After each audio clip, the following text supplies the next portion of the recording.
The gun was already drawn when Augusta Morgan walked into the Red Lantern Saloon, and every soul in that dusty room knew that Elias Graves had not touched his weapon in 3 years. "You lied to me," she said, her voice cutting through the cigar smoke and the piano silence and the held breath of 24 men who knew better than to move.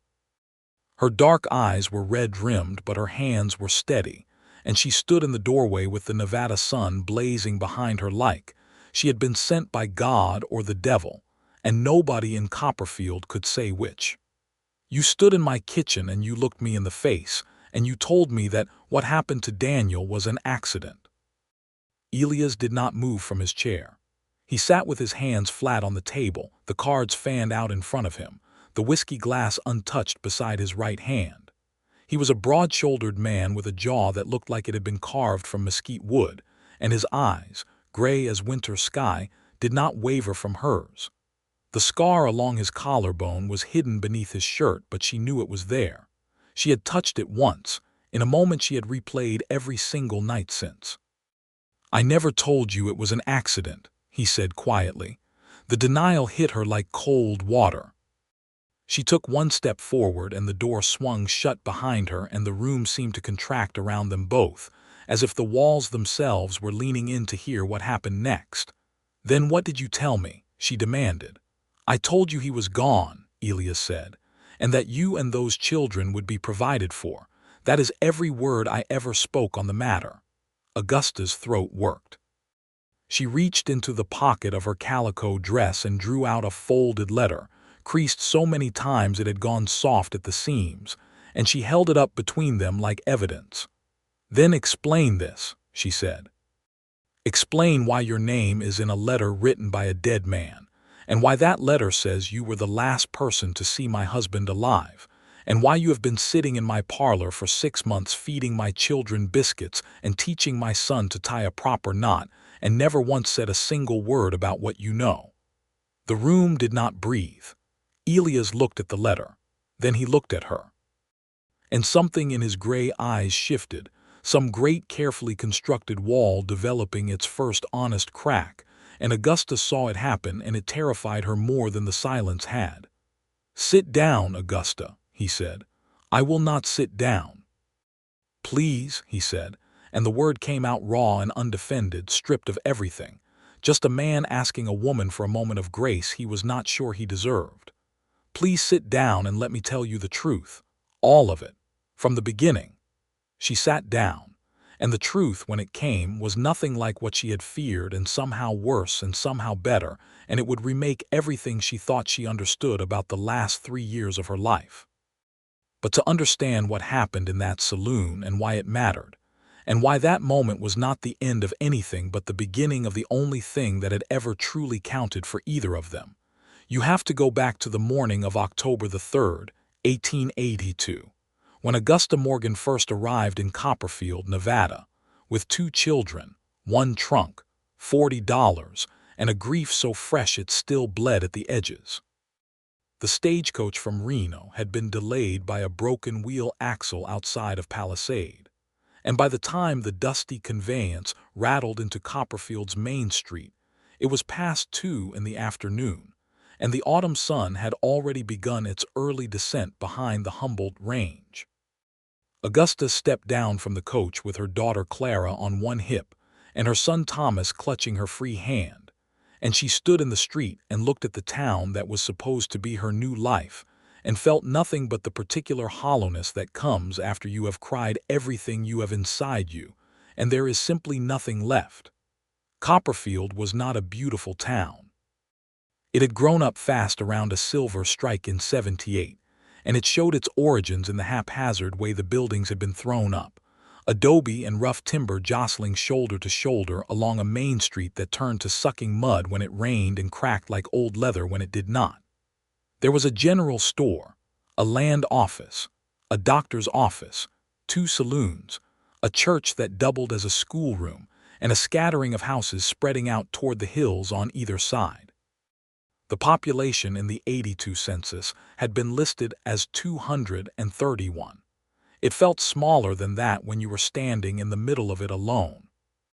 Thomas was 6 years old, and he was trying very hard not to show that he was frightened, which meant his jaw was set at exactly the angle his father's had been, and Augusta had to look away from him, because that particular resemblance still had the power to stop her heart. Clara was not quite 3, and she had fallen asleep against Augusta's shoulder during the last hour of the ride, her dark curls damp against her mother's neck. Augusta had $40, a letter of reference from Reverend Holly's in Carson City, and the address of a widow named Mrs. Prescott, who ran a boarding house on the eastern edge of town, and who had written back to say she had a room available at $4 a month. She had the address, but she did not have directions, and the stagecoach driver was already unloading the luggage with the mechanical efficiency of a man who had 20 more stops to make before dark. "Ma'am," she turned. A man was crouching in the dust a few feet away, and he was not looking at her. He was looking at Thomas, who had spotted a small tan dog sitting beside the general store steps, and was watching it with the first genuine expression of interest Augusta had seen on his face since Daniel's funeral. "That's Biscuit," the man said to Thomas, keeping his voice easy and low, the way you talk to a child who is on the edge of something new and hasn't quite decided yet whether to trust it. "He belongs to old Pete Granger, who runs the hardware store, but Biscuit prefers to conduct his business on the general store steps because the hardware store smells like turpentine and Biscuit is a dog of refined sensibilities." Thomas looked at the man. He was tall, broad through the shoulder, with dark hair shot through with early gray at the temples, despite the fact that he did not appear to be much past 35. He had a quality about him that was hard to name but easy to feel, a kind of settled stillness, like a mountain that had been standing long enough to stop worrying about the weather. "Can I pet him?" Thomas asked. "You'd have to ask Biscuit," the man said. "He makes his own decisions." He stood then, unfolding himself to his full height, and he looked at Augusta with those gray eyes that she would spend the next 6 months trying not to think about, and he touched the brim of his hat. "Elias Graves, ma'am. I run the freight operation out of the east end of town. You look like you could use some help finding your destination." Augusta Morgan had been raised in Ohio and educated at the Oberlin Ladies' Seminary, and she had married Daniel Morgan at 22 and followed him to Nevada at 24, and she had learned in the 2 years since that the West had a way of reducing everything to its essential nature. People were helpful or they were not. The land provided or it did not. And you could generally tell within the first 30 seconds of looking at a person which category they fell into. This man, she thought, was helpful. It was in the grain of him. "I am looking for a Mrs. Prescott's boarding house," she said. "Eastern edge of town." "That would be Marta Prescott," he said. "Second right off Main, yellow door, you can't miss it. It's a good distance with a sleeping child, though." He looked at her trunk, which the driver had just deposited in the dust without ceremony. "If you give me 5 minutes, I can bring my wagon around and save you the walk." "I don't want to impose," Augusta said, which was the polite thing to say and was also a lie, because her arm was aching from Clara's weight and she could not carry the trunk and the child and manage Thomas all at the same time, and she knew it. "It's not an imposition," he said simply. "It's a trunk and a short drive. I was headed that direction anyway." She found out later that he had not been headed that direction at all. He had been standing in front of the general store waiting for a supply delivery that was not due for another hour and a half. But he said it so matter-of-factly, with such complete absence of drama or performance, that she believed him and accepted the ride, and he loaded her trunk into his wagon with one arm and offered his other to help her up onto the seat. And Thomas climbed up beside her without being asked and sat very straight and watched Biscuit until the dog disappeared around a corner, and Elias Graves drove them to Marta Prescott's yellow door and carried the trunk inside without being asked to do that either. "Thank you, Mr. Graves," Augusta said at the door. "Welcome to Copperfield, Mrs. Morgan," he said, and he touched his hat again and walked back to his wagon and drove away, and that was all. No lingering, no angling for gratitude, no performance of generosity designed to extract something in return. Just a man who had seen a need and addressed it and moved on with his afternoon. She thought about it later that night after Mrs. Prescott had fed them supper and put them in their room, and Clara was asleep in the middle of the narrow bed, her small fist curled under her cheek, and Thomas was asleep beside her, still holding the tension in his jaw even in sleep, and Augusta sat in the single chair by the window and looked out at the Nevada darkness and tried to figure out what she was going to do next. Daniel had been dead for 4 months. The official account from the foreman of the Crown Point silver mine was that there had been a shaft collapse, that 3 men had been working the lower level when the supports gave way, that only 2 had come out, that Daniel had been the one who did not. The company had offered condolences and a settlement of $60, which Augusta's brother-in-law Franklin had advised her to take, because fighting a mining company was a fool's errand that would cost her more in legal fees than she could ever win. She had taken the $60.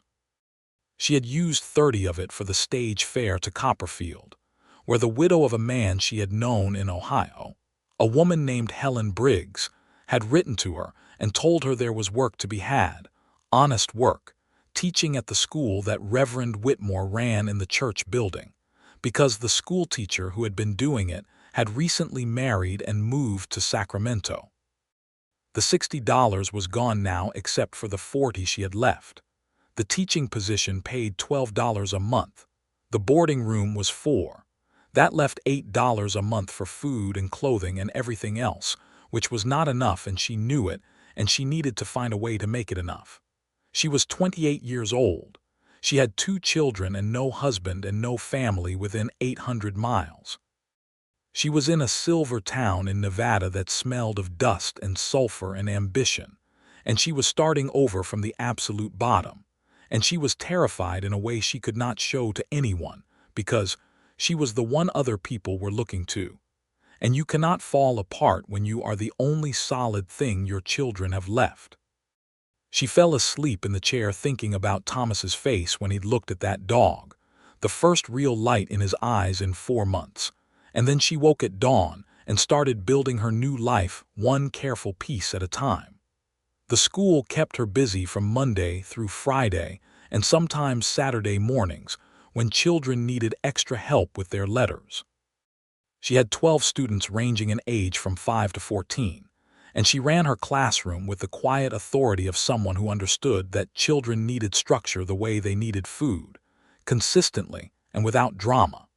She was fair and patient and occasionally very funny in the dry, understated way that made the older children look up with genuine surprise when they got the joke.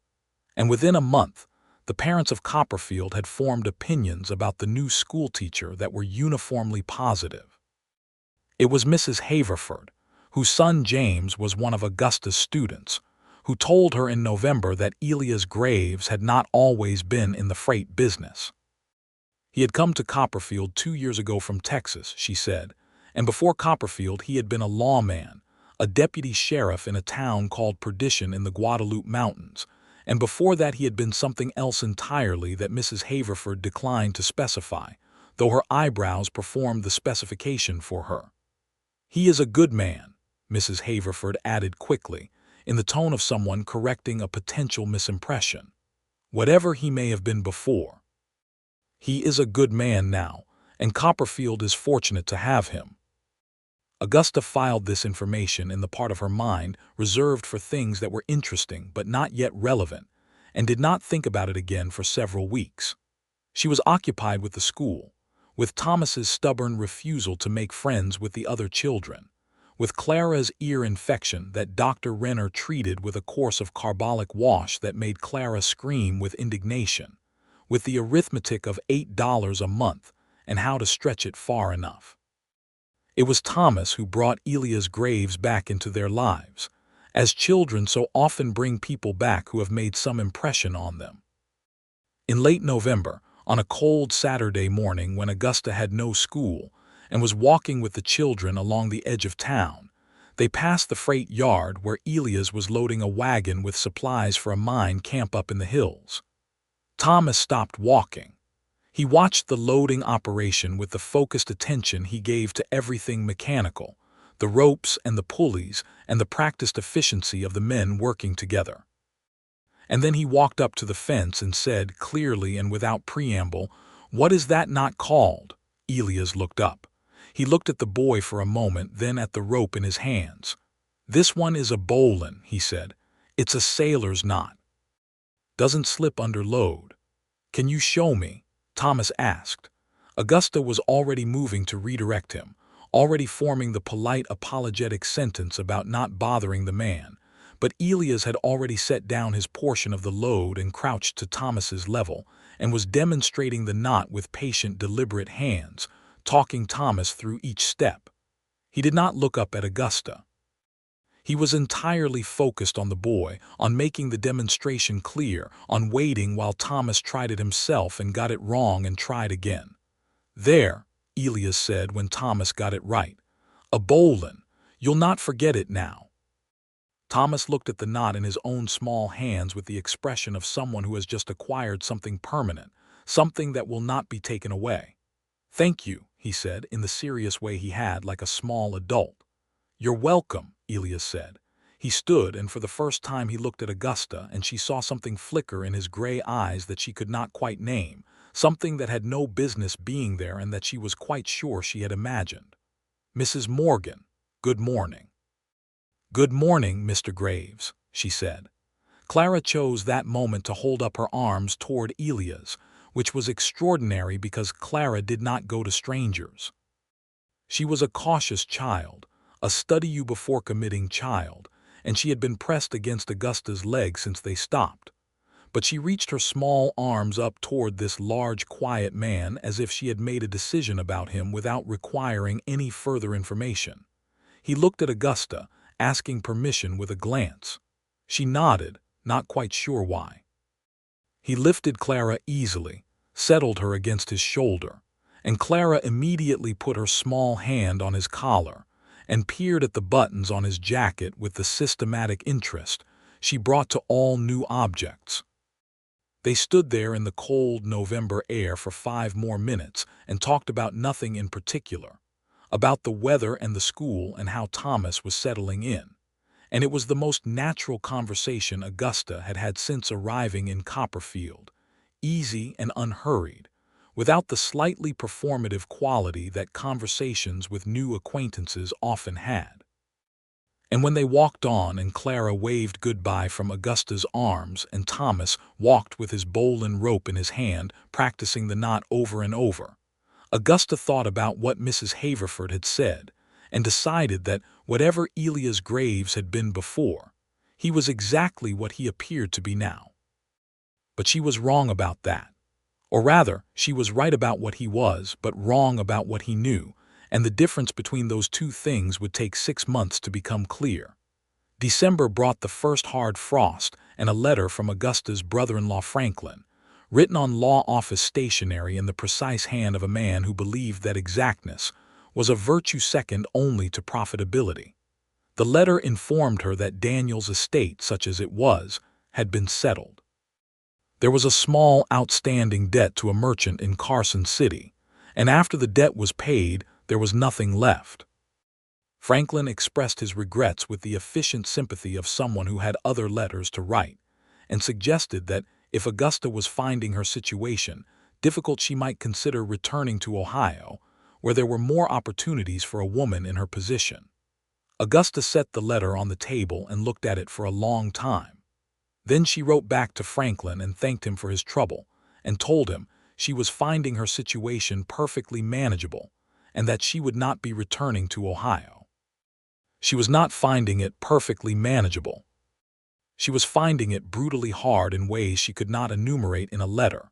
The constant low-level anxiety of not quite enough money, the loneliness of being an outsider in a tight community, Thomas's continuing isolation, Clara's occasional nighttime crying that she could not always soothe. The way grief had its own schedule and did not consult hers, arriving sometimes in the middle of a Wednesday afternoon when she was trying to teach long division and hitting her like a physical blow.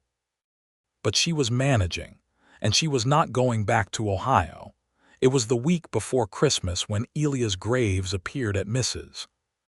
Prescott's front door with a package wrapped in brown paper and a canvas bag that turned out to contain dried apricots and a tin of crackers and a small wooden horse that he had apparently made himself for Thomas, and a cloth doll for Clara with black yarn hair and a yellow dress. "From Christmas," he said, which was not quite grammatically complete, and it was the first time Augusta saw him slightly uncertain, slightly stripped of his usual composure, holding these offerings in his large hands with the careful awkwardness of a man who has done something impulsive and is now not entirely sure how it will be received. "Mr. Graves," Augusta said. "I wasn't sure what the children like," he said, "and I didn't want to presume, but Thomas mentioned he likes horses." "He does," Augusta said. She looked at the wooden horse, which was exquisitely carved, the grain of the wood following the curve of the neck, the legs balanced just so. "Did you make this?" "I do some woodworking in the evenings," he said, with the dismissive tone of someone who has just revealed a talent and immediately wants to move past it. "It's nothing elaborate." It was elaborate. It was beautiful. And the fact that he had made it specifically for a boy he had met twice was something that Augusta felt in the center of her chest in a way she was not at all prepared to feel anything. "Come in," she said. "Mrs. Prescott has just made coffee." He came in and stayed for an hour, and Thomas showed him the bowl and knot he had been practicing, which he could now tie behind his back, and Clara sat on his boot and refused to be moved for most of the visit, which Mrs. Prescott observed from the kitchen doorway with an expression of thorough approval. When he left, Thomas watched from the window until the wagon turned the corner. "I like Mr. Graves," Thomas said, in the considering tone of someone who does not give this particular verdict easily. "Yes," Augusta said. "So do I." She had not meant to say it out loud, but there it was. January brought cold that went down to the bone and then kept going, and Augusta developed a cough that Mrs. Prescott treated with an alarming mustard plaster, and Reverend Whitmore's wife brought soup, and the children of Copperfield wrote their letters with red hands, because the schoolroom was never quite warm enough no matter how much wood went into the stove. Augusta taught through the cough and the cold and the endless gray light of a Nevada winter, and she thought about Elias Graves more than was professionally or emotionally responsible. He had begun, by some organic and unplanned process, to appear in their lives with a regularity that had its own logic. He checked the roof of the boarding house after a wind storm because he had noticed a shingle loose from the street, and it seemed like the natural thing to do. He was in the general store when she was, and he carried her purchases to the door because they were heavy, and he was going that way. He was at the church on the 3 Sundays a month that he attended, and he saved the seat beside him in a way that was not emphatic enough to be a statement, but was consistent enough to be a pattern. And Augusta sat in it because it was there and it was convenient, and she was not going to examine that too closely. He did not flirt. He was not oblique or theatrical about whatever it was he felt, but he also did not say it directly. And Augusta, who had enough to occupy her mind without navigating the emotional arithmetic of a widowed schoolteacher and a freight operator with a mysterious past, was grateful for the absence of pressure. They existed in a middle space that was warmer than friendship and less defined than courtship, and it suited them both in the way that things suit people who have both been hurt before and are in no hurry to be hurt again. February was when she found out about his children. She had not known he had any. Nobody had told her, which struck her as strange in retrospect, given how thoroughly the citizens of Copperfield discussed each other's business. She found out the way she found out most things that mattered, obliquely, through a child. It was James Haverford who mentioned it, not even as important information, just in the casual way of a 9-year-old who is building a sentence and uses whatever materials are at hand, that Mr. Graves had gone to Reno to see his girls for Christmas and had come back sad because they were growing up too fast. Augusta turned from the blackboard slowly. "Mr. Graves's daughters," she said. James looked up from his slate. "Yes, ma'am. They live with Mrs. Graves's sister in Reno. Since Mrs. Graves died, the sentence arranged itself in Augusta's mind, each piece clicking into the next. A wife dead, 2 daughters living in Reno with an aunt. A man who drove to Reno and came back sad because they were growing up too fast. She held this information all day, turning it over, feeling the weight and shape of it. It was not the fact of the daughters that changed anything. It was the image it generated. This large, quiet man with a grief he carried the same way she carried hers, with the same practiced containment, the same deliberate forward motion that was not the same thing as having moved on. She did not say anything to him directly. But that Sunday, when they sat together in church and the sermon was about the mercy that God extends to the brokenhearted, she reached over without planning to and put her hand briefly over his on the pew between them. Just for a moment, just enough. He turned and looked at her, and she looked back, and neither of them said a word because nothing needed to be said. March brought the first warmth in the school's spring examination, which the parents of Copperfield attended with competitive enthusiasm, and Augusta was gratified to find that her students had learned a great deal in 5 months, more than gratified actually, genuinely proud of them. And she said so in terms specific enough to each child that every parent left feeling that their child had been specifically and accurately seen, which was a gift she had not calculated but had simply given. After the examination, standing in front of the church in the mild March air, Elias came to her, hat in hand, which was literal. He actually took his hat off and held it, and he said without preamble, in the direct way that she had come to understand was simply how he was built, "Would you have dinner with me on Saturday, at the hotel, if you can arrange for the children?" Augusta looked at him. He was 36 years old, she had found out by then, 8 years older than she was, which was a normal difference between adults and not something that required examination. His gray eyes were very serious. His jaw was set at the angle she had come to associate with him doing something he was determined to do, but was not entirely sure about. "Yes," she said, "I can arrange for the children." Mrs. Prescott was thrilled to have the children for the evening, and made this known in the enthusiastic way of a woman who has been hoping for exactly this development for several months. Thomas accepted the arrangement with the equanimity of a child who has decided to approve of something and is making his approval conditional on nothing. Clara spent 20 minutes selecting which rag doll she would bring to Mrs. Prescott's supervision.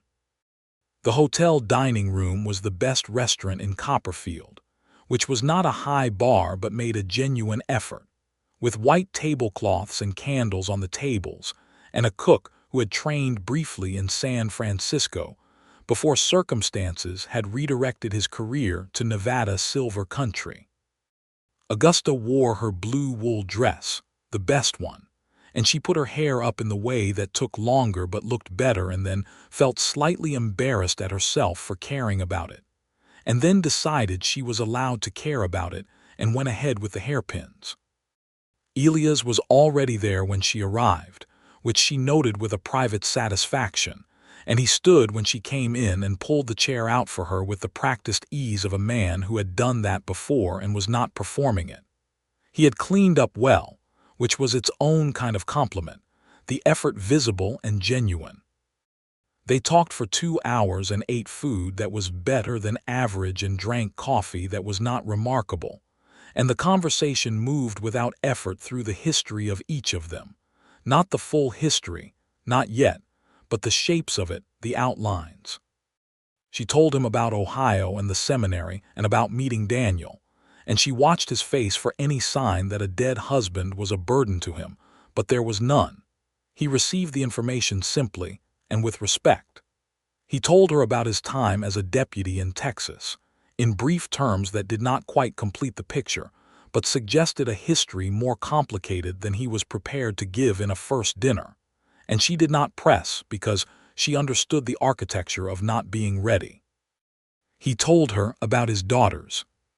Their names were Ruth and Mary, and they were 9 and 7 respectively, and they were living in Reno with his wife's sister Catherine, who was a good woman and loved them well. But they were still his daughters, and the 60 miles between them was a distance he felt every single day. He had not been able to keep them in Copperfield after their mother died, he said, because his work was irregular and dangerous, and there was nobody he could trust to look after them in his absence. But he was working toward a different arrangement, something more permanent, something that would let them come back. "How long has it been?" Augusta asked. 2 years, he said. Meredith died in February of '80. "I am sorry," Augusta said, and she meant it with the full weight of a woman who knew exactly what that particular sentence was made of. "You too," he said, and the shorthand of it, those 2 words containing everything he meant to say about Daniel, and about what she had been carrying and about his recognition of it, hit her somewhere behind the sternum and stayed there.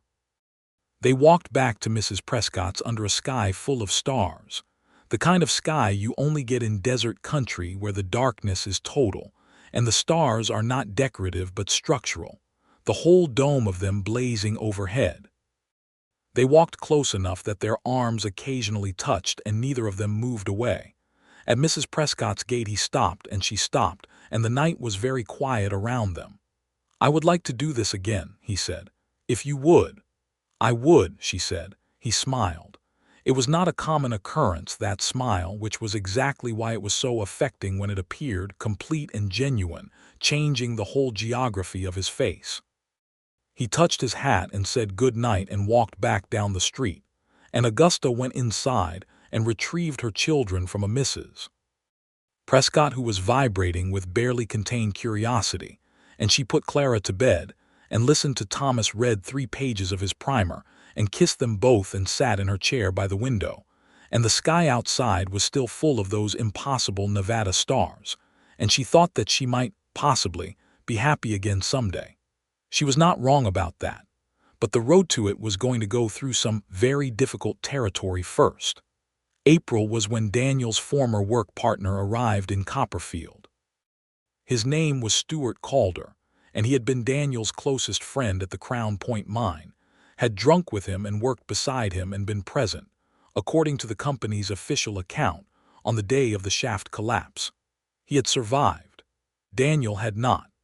Augusta had met him once briefly in Carson City at the time of the inquest, and she had found him a nervous and inarticulate man who kept his eyes on the floor and provided his testimony in monosyllables.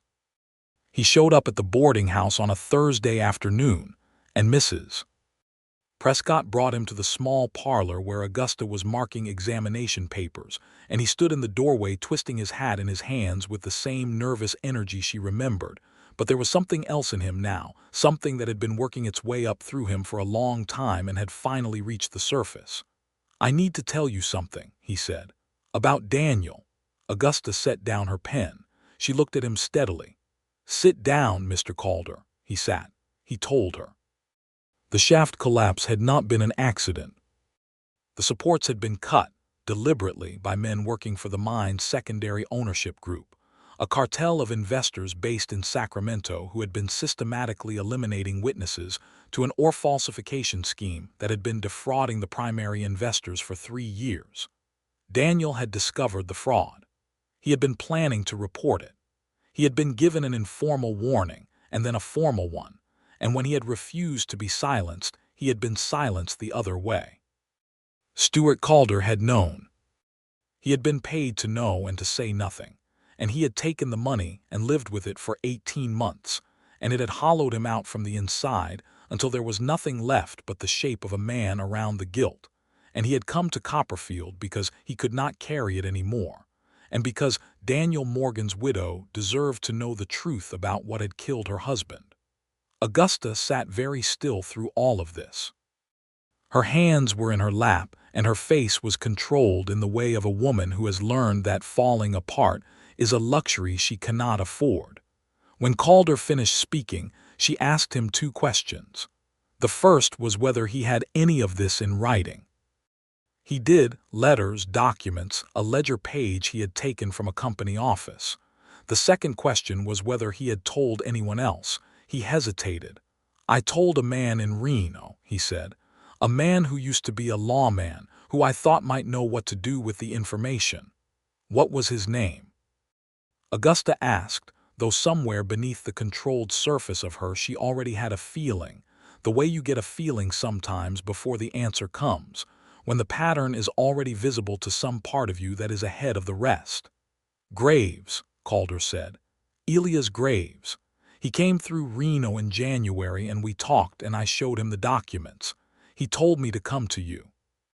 He said you deserve to know. The room was very quiet. Augusta thought about January. She thought about Sunday church and her hand on his.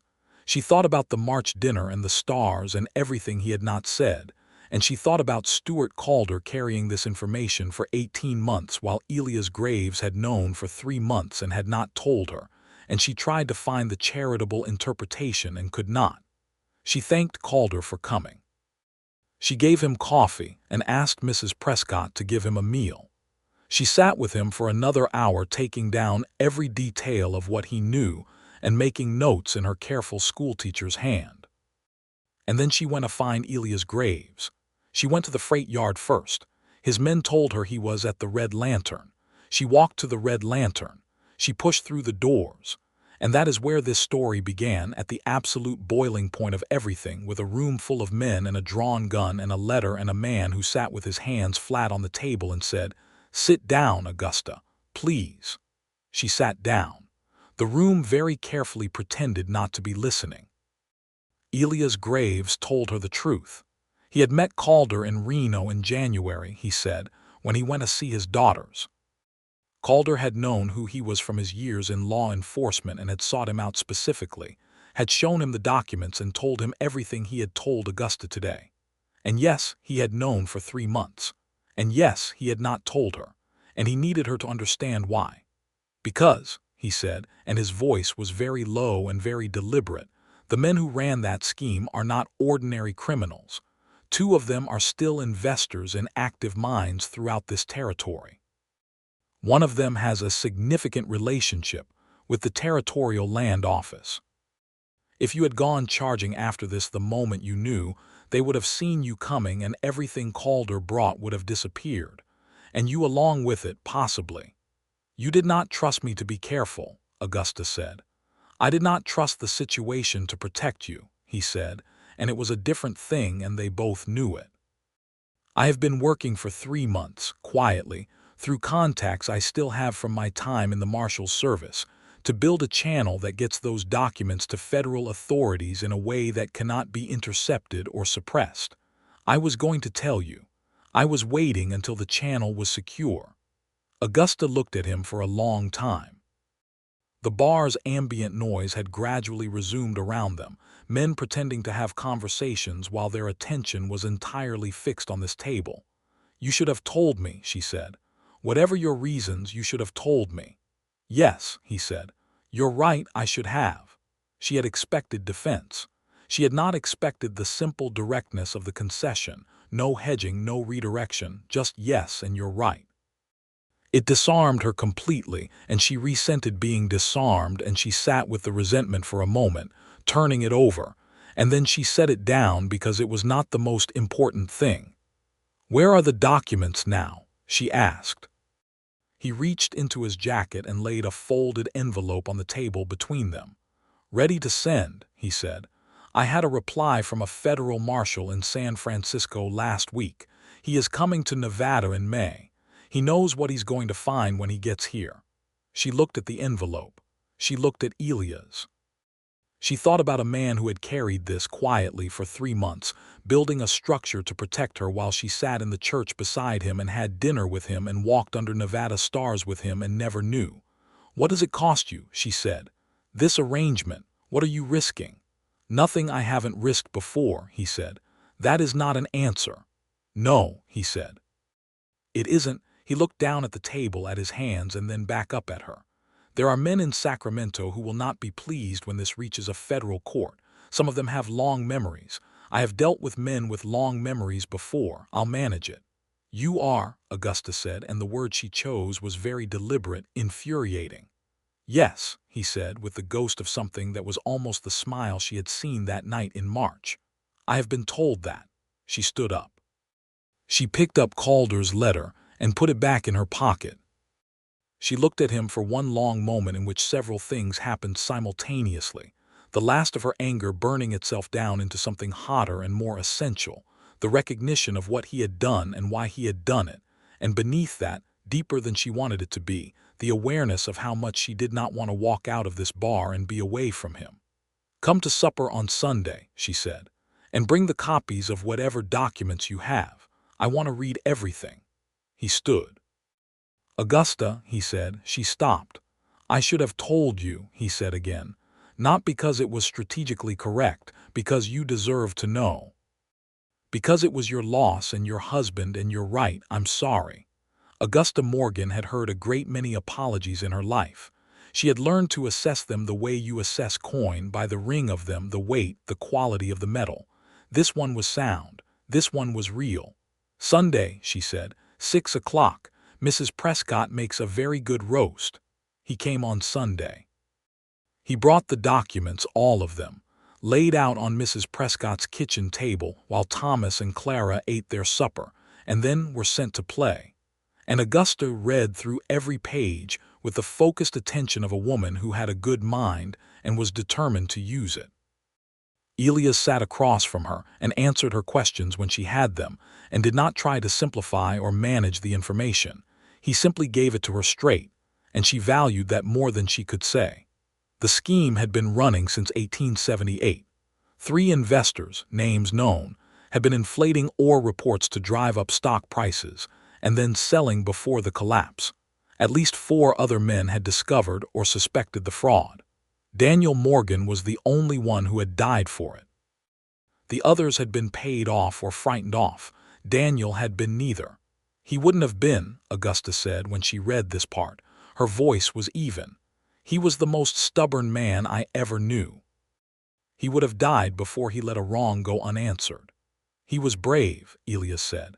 He was, Augusta agreed. And for a moment she was entirely in the past, in the kitchen of the small house outside Carson City, watching Daniel read at the table, his big hands holding the newspaper, the particular set of his shoulders that meant he had found something in the world he found unacceptable and was working out what to do about it. Then she came back. He deserves to have the truth be known. His children deserve to know their father was not killed by a random accident, but by men who chose to kill him rather than face justice. They will know, Elias said. I promise you they will know. There was such certainty in his voice, such absolute commitment, that Augusta looked up from the papers and looked at him across the table and felt something shift deep in her chest, some tectonic thing that had been under pressure for a long time releasing. Elias, she said. It was the first time she had used his given name without the Mr. He noticed. She saw him notice. Why did you stay in Copperfield after you came back from Reno, after you knew what you knew? You could have sent the documents on without, you could have managed this from anywhere. Why did you stay? He was quiet for a moment. The kind of quiet that is the interval between knowing what you mean and finding the courage to say it. You know why, he said. I want to hear you say it. He met her eyes, those gray eyes that she had looked into across a Sunday pew, across a hotel dinner table, across 6 months of the careful accumulating tenderness of 2 people building something without quite saying what they were building. Because I needed to be here, he said. Because you and those children needed someone, and I wanted to be the someone who was here. And because somewhere between carrying your trunk off a stagecoach and watching Thomas tie a bowline and seeing Clara fall asleep against my shoulder in the November cold, I stopped being able to imagine being anywhere else. Augusta was quiet for a long time. The house made its evening sounds around them. Somewhere upstairs Clara laughed at something, the particular clear bright sound of a toddler discovering something delightful. I have not been looking for this, Augusta said. I want you to understand that. I came to Copperfield to build a life for my children and to teach school and to manage my own affairs, and I was not looking for any of this. I know that, he said. I'm still angry with you about the documents. That's fair, he said. But, she said, and the word sat there between them, weighted and warm.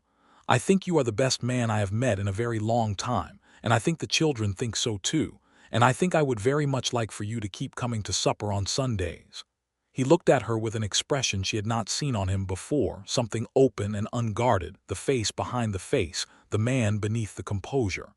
"Just Sundays," he said, and it was the first time he had ever been anything close to playful with her, and it made her laugh, an actual genuine laugh that startled them both with its completeness. "We'll negotiate," she said.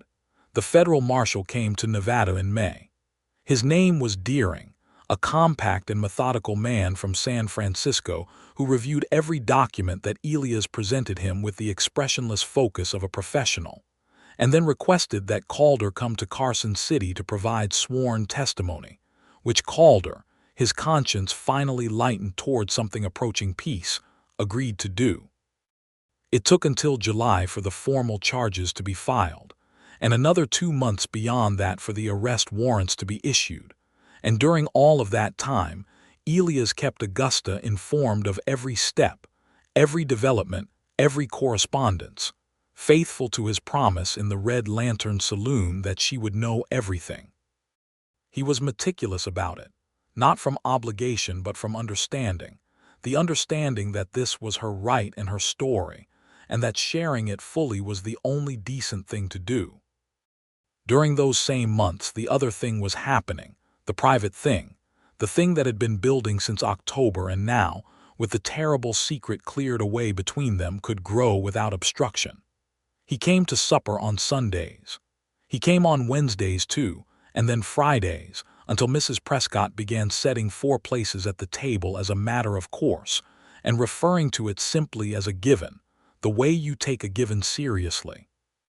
He took Thomas to see his freight operation on a Saturday in May, and Thomas came home with grease on his hands and a detailed account of how a loading pulley worked, and the light in his eyes was bright and steady, not the brief flash it had been in November but a sustained illumination, the look of a boy who has someone to teach him things. He spent Sunday afternoons helping Augusta with the garden she was trying to establish behind the boarding house, and they worked in comfortable partnership, her with her knowledge of what she wanted to grow and him with his knowledge of how desert soil behaves and what it will and will not give, and they talked through the whole of it, about everything. About theology and the habits of horses and the proper way to teach long division, and what he remembered about his childhood in a small town in eastern Texas, and what she remembered about the smell of Ohio in summer, which was clover and humidity, and a kind of green richness the desert never had. He told her more about Meredith. His wife had been a gentle woman, he said, patient and musical, who had played the piano and sung in a clear soprano, and who had been taken by the fever that swept Copperfield in the winter of '80. He had carried her illness and her death and the loss of his daughters all at once, and the weight of it had kept him at a distance from the world for a long time. He was not at a distance anymore. She could see that clearly. She told him more about Daniel. The stubbornness and the humor, and the way he had loved their children, with an uncomplicated wholeness, that had been one of the most beautiful things she had ever seen. Elias listened to all of it without deflection, without competition, without the slight but detectable discomfort that some men showed when a woman talked about a dead husband they were hoping to replace. He did not want to replace Daniel. He wanted to be himself, which was a different man with a different place, and he understood the distinction in his bones. In June, Thomas asked Elias, with the same directness he had used to ask about the Bolin knot, whether Elias was going to marry his mother. Augusta, who was standing close enough to hear this exchange, went very still. Elias crouched to Thomas's level. "What would you think about that?" He asked as if this were a reasonable question between 2 people of equal standing, which, in his perception, it was. Thomas considered. "I think it would be all right," he said. "I think you should do it." "I appreciate the counsel," Elias said seriously. "I'll take it under advisement." He was watching Augusta over Thomas's shoulder when he said this. She went back to what she was doing, which was pouring coffee, and she did not say anything because she needed a moment to collect herself, and she took the moment while the coffee was poured and the cups were set out, and Thomas went back to the wooden horse he had been playing with. Later, when the children were in bed and they sat together on the boarding house porch in the June dark, she said, "You don't have to take it under advisement." He looked at her. "If you were going to ask," she said, "the answer would be yes." Elias was quiet for a moment that lasted about as long as her heartbeat. Then he reached over and took her hand slowly, deliberately, and held it in the easy, settled way of someone who has no intention of letting go, and he said, "Then I'm asking." "Then the answer is yes," she said. He raised her hand and pressed his lips against her knuckles, a brief and absolutely genuine gesture, and the night air around them was warm and smelled of desert sage. And this is the moment that Augusta Morgan, who had built herself back from nothing on pure will and love for her children, allowed herself to believe that the world was going to give her something good. They were married in August in the Copperfield church, on a Saturday afternoon with the whole of the town in attendance, because Copperfield was small enough that a wedding was a community event, and nobody had any intention of missing it. Reverend Whitmore performed the ceremony with genuine feeling and a tendency toward elaborate scriptural embellishment that extended the proceedings by about 15 minutes beyond what was strictly necessary. Mrs. Prescott wept with unreserved enthusiasm throughout. Thomas stood very straight beside his mother, wearing the new suit that Elias had commissioned from the seamstress on Front Street, and he held Clara's hand when she started to fidget, with the elder sibling authority of a boy who has grown into his responsibility. Clara wore a white dress with blue ribbons that Augusta had made herself over 3 evenings, and she held a bunch of desert wildflowers that she distributed petal by petal to nearby pew occupants throughout the ceremony, until she ran out of petals and fell asleep against Mrs. Haverford's arm. Augusta wore the blue wool dress, still the best she had, with white lace at the collar that Mrs. Prescott had added as a gift, and she stood before Reverend Whitmore and spoke her vows in a clear, steady voice, meaning every word the way you only mean things you have chosen with the full knowledge of what choosing costs. Elias stood beside her and spoke his vows in the low, deliberate voice that was his natural register, and he looked at her through the entirety of the ceremony, the way a man looks at something he was afraid he might never find and is astonished to find himself standing in front of. And if there were people in Copperfield who had doubted the sincerity of this match, they were quickly and thoroughly persuaded by the look on Elias Graves's face in the moment the Reverend Whitmore said man and wife. After the ceremony, when the guests had filed out into the August afternoon and Mrs. Haverford had organized refreshments on tables in the churchyard, and the fiddle player from the saloon had been recruited for the occasion, and Thomas was eating a piece of cake with the focused dedication of a boy encountering sugar in a formal context. Augusta found herself standing beside her husband, which was a word she had not applied to anyone in nearly 2 years, and she put her hand through his arm, and he covered it with his other hand. And they stood in the bright Nevada afternoon and watched their children and their neighbors and their new life, and it was not perfect because nothing is, but it was theirs. "Your daughter should have been here," Augusta said, because it was true and she wanted him to know she understood it. He looked down at her. "I know," he said. "Catherine says they're well. I've written to them about you, about Thomas and Clara." "Write them again," Augusta said. "Tell them I would very much like to meet them. Tell them there is a room for them here whenever they want to come." He was quiet for a moment. "You mean that?" "I never say things I don't mean," she said, which was true and which he knew. He brought her hand up to his lips again, the gesture that had become in 3 months a kind of private language between them, a shorthand for things that were too substantial for words.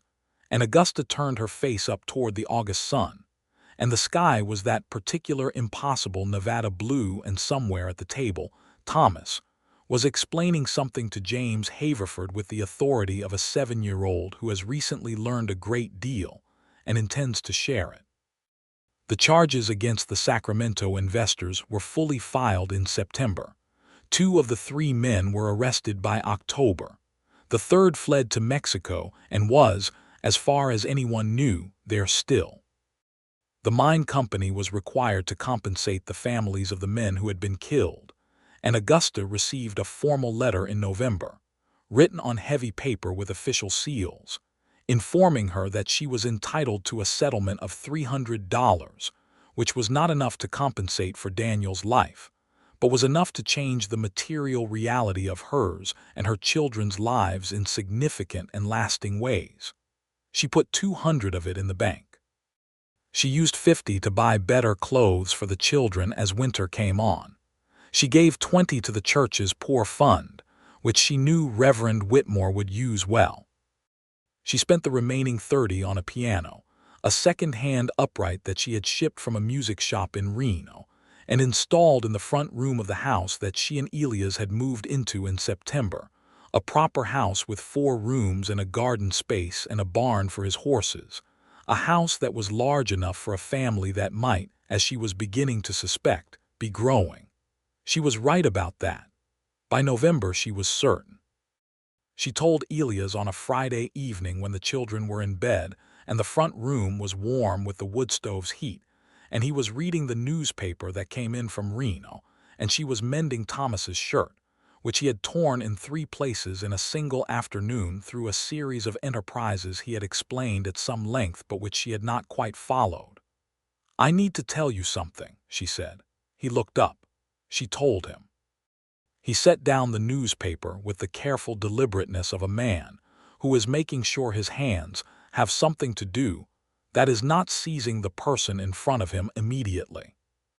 He looked at her for a moment with those gray eyes that had gone very bright, brighter than she had seen them, and then he reached across the table and took her face in his hands gently, as if she were something remarkable and fragile, and he said, "Are you well? Are you feeling well?" "I am perfectly well," she said, smiling at the question because it was so perfectly like him, the first question being about her health before anything else. "I am very well." "Good," he said. And then he did seize her carefully, pulling her into his arms in the way that had become over months the most natural position in the world, her against his chest, his arms around her, the solid warmth of him and the smell of pine resin and leather and the indefinable quality she could only call Elias, and he held her for a long time without saying anything, and she could feel the full weight of his feeling through the silence of it. "A boy," she heard him murmur against her hair. "It might be a girl," she said. "Whoever they are," he said, "they are already the most wanted person in Copperfield, Nevada." She laughed. She pressed her face against his shirt and laughed and felt it, the happiness, the real and earned and complicated happiness of a woman who has been through grief and uncertainty and the long hard work of starting over, arriving finally at something warm and sure and true. Ruth and Mary Graves came to Copperfield for Christmas. Augusta had been corresponding with them through their Aunt Catherine since September, careful letters that did not presume or overwhelm, just information about the town and the school and Thomas and Clara and small details that might be interesting to girls of 9 and 11.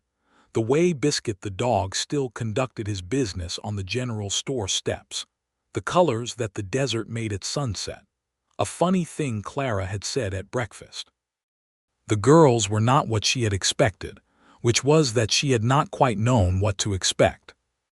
Ruth, the elder, was serious and watchful, very like her father in the set of her jaw and the quality of her attention, and she regarded Augusta on the first meeting with the careful assessment of a child who has already lost one important person and is not in any hurry to attach until attachment seems safe. Mary was more immediate, quick and bright and curious, and she attached herself to Clara within 20 minutes of arriving, and the two of them spent most of Christmas Eve in a corner conducting a conversation that was audible only to them. Thomas treated Ruth as a peer, which was shrewd of him, and they spent 2 days engaged in a project involving string and 2 sticks that they declined to explain to any adult, but which appeared to give both of them considerable satisfaction. It was the most Thomas had engaged with another child since before Daniel died, and Augusta watched it happen from across the room with her hand resting on her growing belly and felt something in her chest open like a window. Ruth came to her on Christmas morning, when the men were outside with the horses and Mary and Clara were conducting some game in the back room, and Thomas was absorbed in a book, and she stood in the doorway of the kitchen where Augusta was making coffee and said, "Are you going to love my father?" Augusta turned to look at her. Ruth was 11, and she looked it, on the edge of something, still a child but already reaching toward the person she would be, with her father's direct eyes and her mother's dark hair. "Yes," Augusta said, "I do love your father." Ruth considered this. "He is different now," she said. "Different than before you came. Catherine said so. She said when he visited at Christmas he seemed like himself again. I think that means he was not himself for a long time." "Grief does that," Augusta said. "It takes parts of us, then something comes along and gives them back." Ruth looked at her belly, which was visible now, unmistakably so. "Is that going to be a brother or sister?" she asked. "We don't know yet," Augusta said.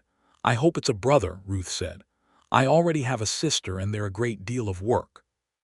Augusta laughed, a genuine surprised laugh, and Ruth's serious face opened into a smile that was so thoroughly her father's that it stopped Augusta's heart for a moment, and then restarted it, warm. "Come and help me with the coffee," Augusta said, "and you can tell me what you want for breakfast." Ruth came in and helped.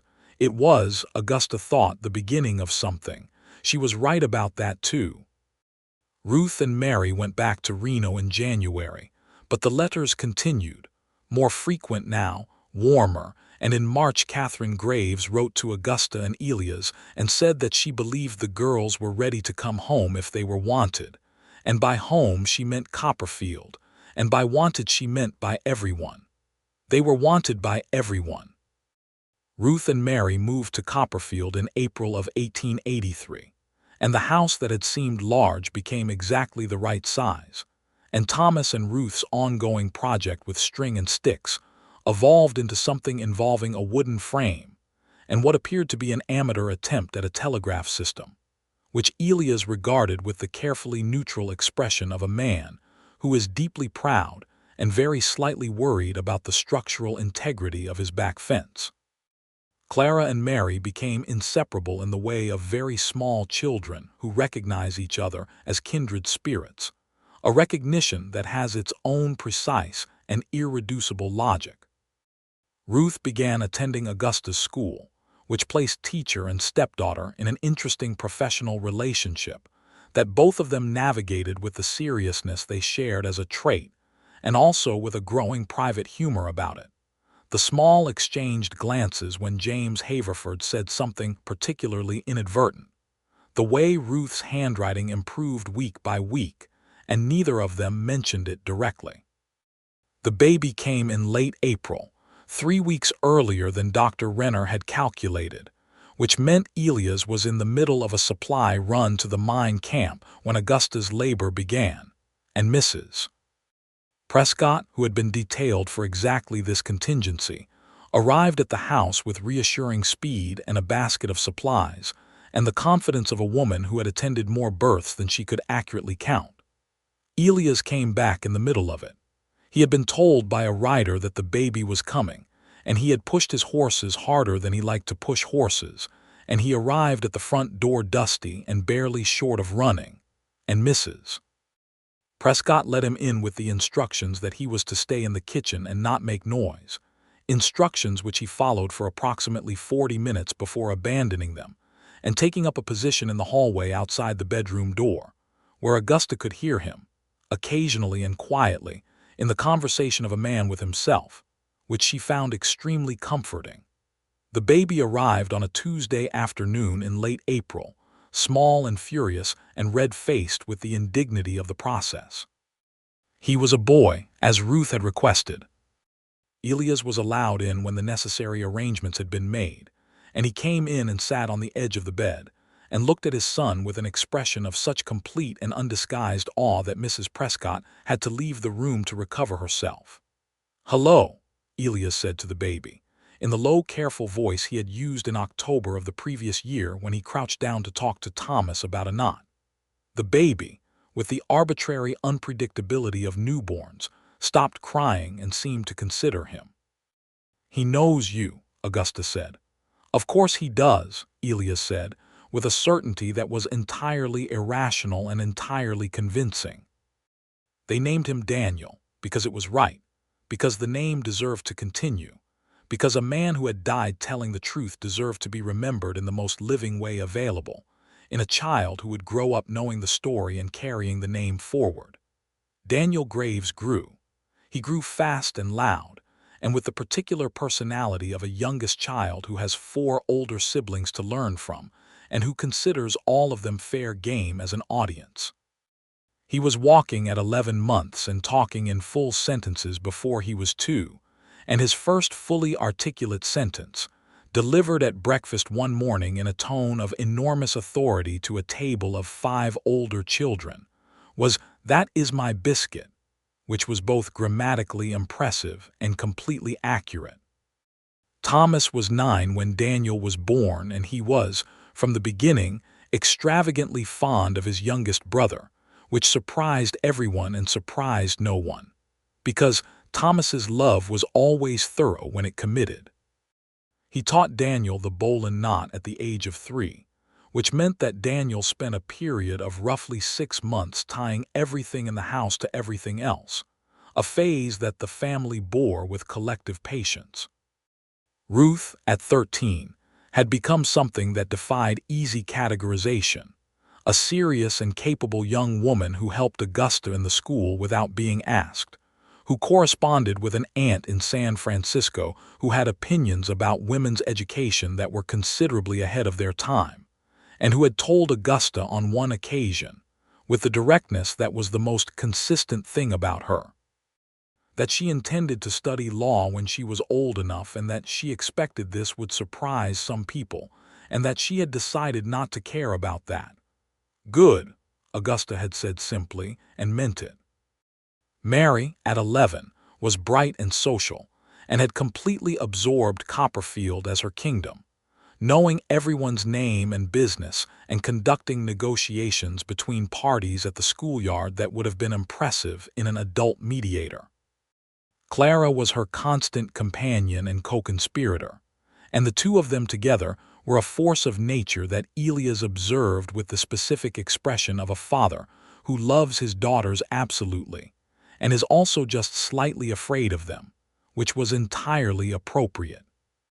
The freight business had expanded in '83, a second wagon and 2 additional employees, and Elias was talking about a 3rd route into the hills that would triple the cargo capacity and serve mine camps that currently had no reliable supply.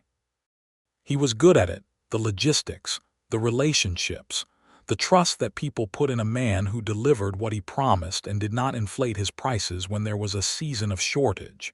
And Copperfield had settled into the habit of Elias Graves being someone you could rely on, which was, Augusta thought, exactly what he had always been, and exactly what he would continue to be. They had been married 3 years when Augusta went to him one evening, after the children were in bed and the house was quiet with the specific piece of a large household at rest, and she found him on the back porch watching the Nevada dark, and she sat beside him on the step and she said, "I want to tell you something." "All right," he said. "I am so grateful to you," she said. "Not in the general way of being grateful, in the specific way. I am grateful that you carried that trunk off the stagecoach when you had no reason to. I am grateful that you talked to Thomas about a dog when you didn't have to. I am grateful that you told him about the bowl and knot. I am grateful that Clara held up her arms to you that day in the freight yard. I am grateful for the wooden horse and the Christmas package and every Sunday supper. I am grateful that you spent 3 months building a channel to federal authorities while carrying something that was mine to carry. And I am most grateful that you sat in that bar and told me the truth when I asked for it, even when the truth was complicated."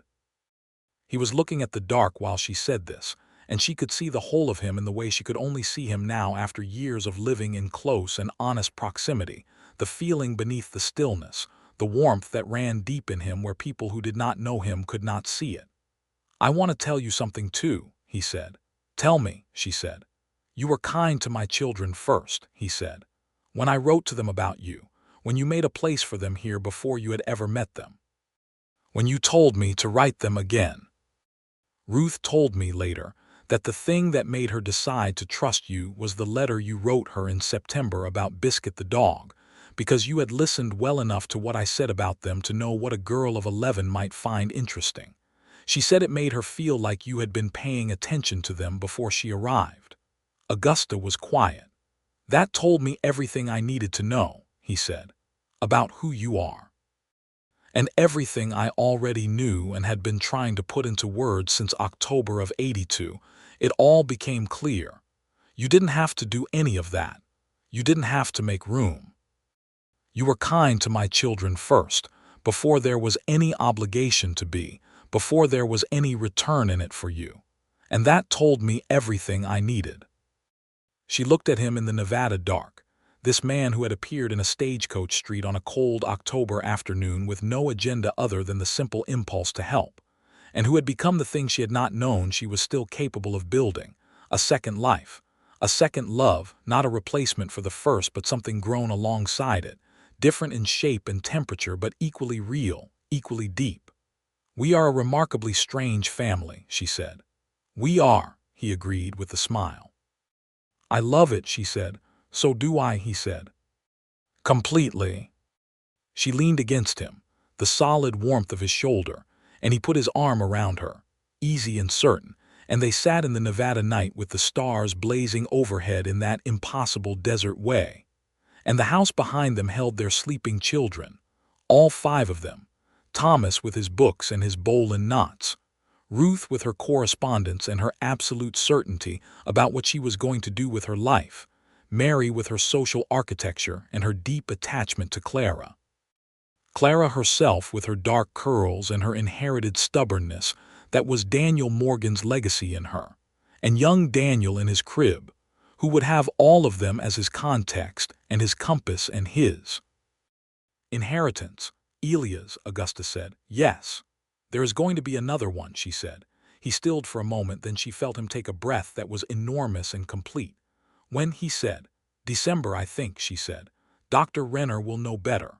He turned and looked at her, and the expression on his face in the starlight was the one she loved best, the one that was all the way open, no guard, no wall, just the man himself, plain and undefended and true.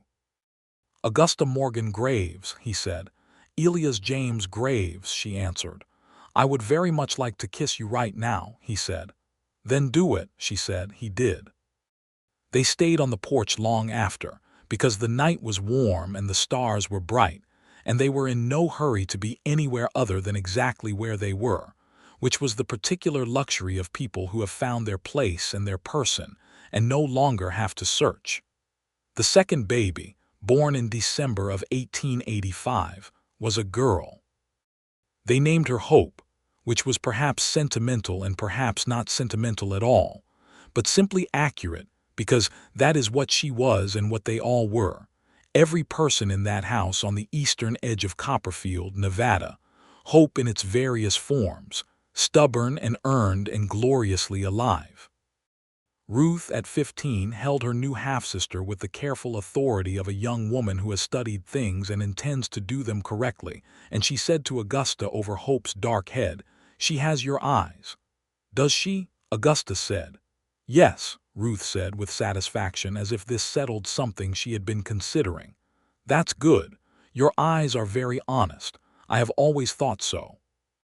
Augusta looked at her stepdaughter, this serious and remarkable girl who was going to do extraordinary things in the world.